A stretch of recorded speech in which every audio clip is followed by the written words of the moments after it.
So in this video, we'll talk about the good life and theories of what it is to have a good life.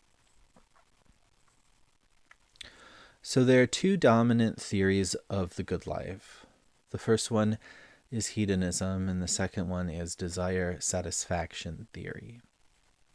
So hedonism is just the view that a life is good to the extent that it is filled with pleasure and is free of pain. So basically, this is just, what's good is what makes you happy, and what's bad is what doesn't make you happy and makes you unhappy. The desire satisfaction theory is different. It's the view that something is intrinsically good for you if it satisfies your desires, only if it satisfies your desires, and because it satisfies your desires. So, though it kind of seems like this theory, the desire satisfaction theory, is similar to hedonism, it's actually different, because instead of specifying pleasure and pain as good and bad, it's specifying what you desire as good. So if you desire it, that's good. If you desire not to have it, then it's bad, right? So what would be hedonism's answer to the trolley problem? Hedonism would say, pull the lever or not, depending upon what makes you happiest. So it's not clear what the answer would be in any given case. If you're considering your own happiness only, then you would just consider, well, would I be happier killing 5 or killing 1? If you're considering everybody's happiness, though, the 5 and the 1, then the answer might be, well, what would generate more happiness, 5 people living or 1 person living? It seems like the answer would be 5 people living would generate more happiness. But not necessarily, right? Because those 5 people could all be hopelessly depressed. And the 1 person could be very happy. In which case, maybe killing the depressed people would actually be the right answer, even though it doesn't seem like it at face value. So you'd have to consider the case, but you could give an answer once you've considered the case of what would make the most happiness. So what are some advantages to hedonism? So one advantage is that there are a variety of ways to live a good life because there are many paths to happiness. So your happiness might be different from my happiness. And that's good because we don't tend to think that like there's just one right thing to do. We tend to think that there might be right things to do depending on the person, depending on the context, right? Hedonism also provides us with a substantial say in what the good life looks like. So because it's about what makes us happy, that's something that we know about, right? We're the ones who can say whether or not we're happy because we're the ones with unique insight into our own mental states, right? So that's a nice feature that we have a say in it, right? Hedonism also seems like uncontroversial in the sense that the claim that happiness is intrinsically beneficial seems about as obvious as anything in ethics. So it would be weird to meet somebody who says that happiness is not beneficial, because it just seems like when we talk about happiness, we're just talking about a beneficial state. Like that's what happiness seems to be, right? So if it weren't a beneficial state, then it wouldn't be happiness. So that seems like a fairly uncontroversial consideration. Hedonism also can justify the many rules for living a good life while at the same time explaining why there are exceptions. So maybe it makes you happy um, to eat a lot of good food, but you know that when you are when you're at dinner with your friends, maybe they prefer to eat food that you don't like as much, but that you're still okay with. So in general, you would eat the foods that you like, but in exceptional cases, in order to keep the peace amongst your friends and make everybody happy, you might make an exception, right? You may make an exception to the rule, and that would hedonism would allow for that. Hedonism would allow for you to be able to say, there are things we should do most of the time, but in certain circumstances, we don't necessarily have to do those things because other things might win out in making us happier. So what are some disadvantages to hedonism? So one disadvantage might be that there might be happiness that comes from evil deeds, and that evil happiness might not be as good as the happiness that comes from good deeds. So you could imagine somebody who tortures people and likes it. Their happiness comes from making other people sad. And then you could imagine somebody who likes taking care of people, and that's what makes them happy. So which one of those do we tend to think is the better form of happiness? Well, we often seem to think that we seem to think that the better form of happiness is the one from the good person, not the evil person, right?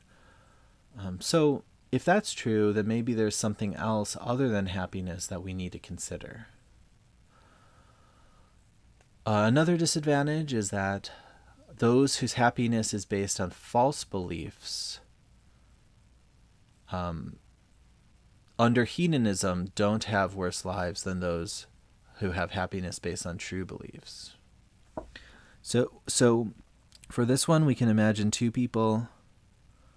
One person lives a good life and they're happy about it. And the other person is stuck in a computer simulation and they live the exact same good life and they're happy about that. So one of them has true beliefs about their happiness and the other has false beliefs. When we're thinking about that difference, do we think that one of those people is better off than the other? If we do think that one person is better off, we probably think that the person who's has true beliefs is better off. So we think that it's better for the happiness to be true than for the happiness to be a fantasy. And if that's the case, then it means that we believe that something other than happiness is important. We believe that we think that the trueness of it is important. So if the trueness is important, then we're not a total hedonist. That's a disadvantage for hedonism, because a hedonist would say there's no difference between the person in the simulation and the person living a real life. Those are the same thing. One last disadvantage for hedonism is that it seems like on hedonism's grounds, autonomy does not sometimes directly contribute to a good life. So autonomy is our ability to act freely, all right? And under hedonism, it doesn't seem like freedom matters at all. If you're a happy slave, then that's a good life, even though you're a slave. If you're a free person who is miserable, then that's a bad life, even though you're free. But it kind of seems like we do think autonomy is important, because it kind of seems like there's something wrong about being a happy slave, and it kind of seems like there's something right about being a miserable free person. So, if we think that autonomy is important, then that's a disadvantage for hedonism, because hedonists would only think autonomy is important to the extent that it makes you happy, not for its own sake. So now let's look at desire satisfaction theory and what its answer to the trolley problem would be. So desire satisfaction theory would say, pull the lever or not, depending upon what you desire to do. So this is very similar to the hedonist case, where it was pull it depending on what makes you happy. But this one's slightly different, because it's not what makes you happy, it's what you desire to do. So just replace the happiness with desiring. So you could get either answer depending on which one you desire more.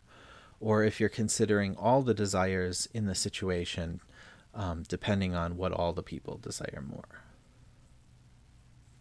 So what are some advantages of desire satisfaction theory? So, like with hedonism, it explains why there are many models of a good life, because many people desire different things. It also, like hedonism, gives us a final say in how life goes, in whether or not life goes well, because that's our desires, those are our desires that we're fulfilling. Desire satisfaction theory also avoids difficulties associated with objective theories of human welfare. So if we think that there's some measurable, like scientifically measurable, objective psychological state that is welfare, then we have basically all these problems associated with how to assess that. But with desire satisfaction theory, we're just appealing to what the person actually does say they desire, right? Assuming they're telling the truth, what they say they desire, that's the right answer. So we're giving ourselves sort of an easy way to solve these kinds of problems. Another advantage comes from what's called the motivation argument. This is sort of similar to psychological egoism, but it's different. So the intuition is that if something is intrinsically good for you, then it will satisfy your desires. So basically, that's just what it means for something that's what happens when something is intrinsically good, is that we then desire it. And if we don't desire it, that's a sign that it's not intrinsically good, right? This does seem like a slightly problematic intuition, in the sense that it seems like there are things that we do not desire, but that are actually intrinsically good for us. So maybe, like, I don't desire to exercise in the morning, but exercising in the morning probably is actually intrinsically good for me, because it provides that health, or at least instrumentally good for me. It provides that health benefit, and the health seems to be intrinsically good, right? But it's not as though I intrinsically desire. It's not as though I desire things that will be good for me automatically. That example with the exercise is sort of more instrumental than it is intrinsic. But we could make it intrinsic. We could be like, well, it's in fact the case that I'll be happy when I eat that pie. But I don't want the pie. Like, I just am not I'm not desiring the pie. Basically, I don't desire it, even though it's good for me, even though it'll make me happy. Um, and that seems possible. Like it seems possible to just not desire something, even though it's good for you. And even and so if we're able to accept that we're able to not desire happiness, basically, then then that would be a defeater for the motivation argument. But if we do accept that, because it's not that implausible to think that we desire what's good for us, then we would actually be in a situation where we're giving an advantage to the desire satisfaction theory. Desire satisfaction theory also provides a straightforward answer to one of life's eternal questions: how can I know what's good for me? So, like we said above, it's just good because you desire it. That's the answer. So, what are some disadvantages of desire satisfaction theory? So, like we talked about a little bit with the motivation argument, one of the disadvantages is that it seems like we can improve the lives of people without getting them what they want. So I might improve your life by giving you something that you didn't want, but it ends up improving your life anyway. You didn't want it, but in spite of yourself, it improved your life. That seems possible. We also sometimes want something for its own sake, but our desire is based on a false belief. So, like with the computer simulation, you could live that life. You could get everything you desire in the computer simulation, but it's actually just a false simulation.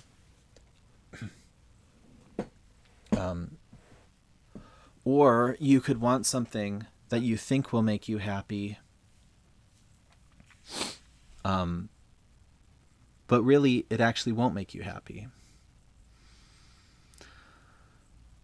It also seems like all of us want some things that are entirely unrelated to us. So it seems like sometimes what we try to do is not what we desire, but what other people desire, actually.